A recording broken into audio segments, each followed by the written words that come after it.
Hi near and dears, welcome back to once more. இன்றைக்கி Karthigai Deepam special சிவனுக்கு ரொம்ப பிடித்தமான ஒரு டிஷ் தான் செய்ய போகிறோம். பஞ்சமதுரம் செய்ய போகிறோங்க. இதுக்கு ஒரு பேனில் 1 கப்பு பயத்தம்பருப்பு நான் சேர்த்துக்கிறேன். இதை நல்லா வாசனை வர வரைக்கும் ட்ரை ரோஸ்ட் பண்ணிக்கோங்க. இது லைட்டாக வாசனை வரும்போது இது கூட 1/4 கப்பு பாதாம் பருப்பு சேர்த்துக்கிறேன் நான். நீங்கள் பாதாம் பருப்புக்கு பதில் முந்திரி பருப்பும் சேர்த்துக்கலாம்.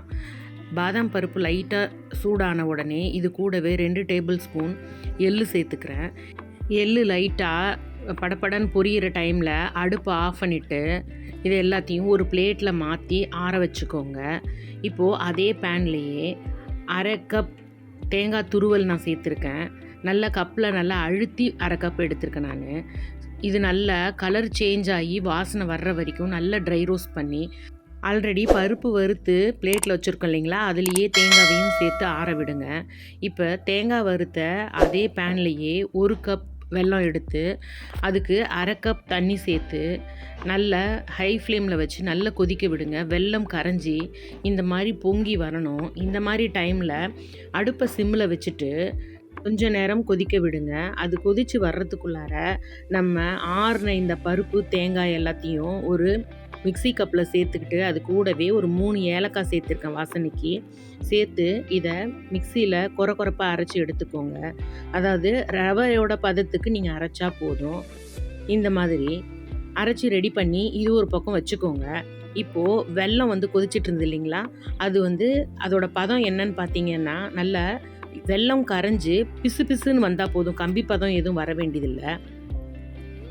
இப்போது மிக்ஸி கப்பில் நம்ம அரைச்சி வச்சுருந்த பருப்பு மிக்ஸை இது கூட சேர்த்துக்கலாம். கொஞ்சம் கொஞ்சமாக சேர்த்து கைவிடாமல் கிளறி நம்ம அரைச்சி வச்சுருந்த எல்லா பருப்பு மிக்ஸையும் இது கூட ஃபுல்லாக கலந்து நல்லா மிக்ஸ் பண்ணி எடுத்துக்கோங்க.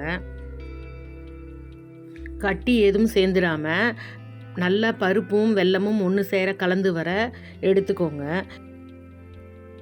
இது கார்த்திகை தீபத்துக்கு மட்டும் இல்லாமல் ஜென்ரலாக வளர்கிற குழந்தைங்களுக்கு கொடுத்தோம்னா ரொம்பவே நல்ல ஸ்நாக்ஸாக இருக்கும்.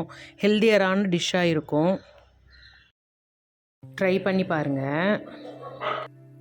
இந்த கலவையை நல்லா மிக்ஸ் பண்ணிக்கிட்டு இது கூட ஒரு 2 சிட்டிகை அளவுக்கு உப்பு சேர்த்துக்கோங்க.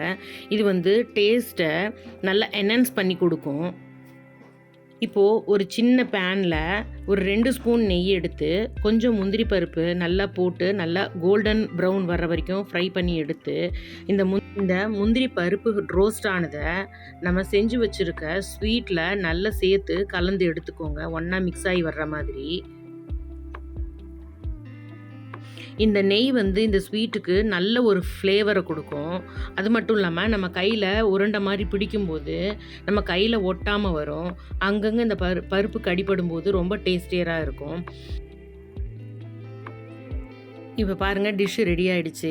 நான் இந்த செஞ்ச கலவையை கையில் நெய் தொட்டு பால்ஸாக செஞ்சுருக்கேன். இன்னொரு பக்கம் ஒரு நெய் தடவின தட்டில் போட்டு ஸ்கொயராக கட் பண்ணி எடுத்திருக்கேன். உங்களுக்கு எந்த ஷேப்பில் பிடிச்சிருக்கோ நீங்கள் அந்த ஷேப்பில் செஞ்சு எடுத்துக்கலாம். இந்த டிஷ் பார்த்திங்கன்னா பால்கோவா மாதிரி ரொம்ப சாஃப்டாக டேஸ்டியராக இருக்கும்.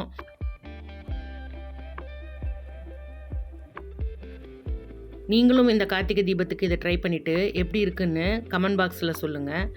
லைக் பண்ணுங்கள், ஷேர் பண்ணுங்கள். நம்ம ஒன்ஸ் மோர் சேனலை சப்ஸ்கிரைப் பண்ணி வச்சுக்கோங்க.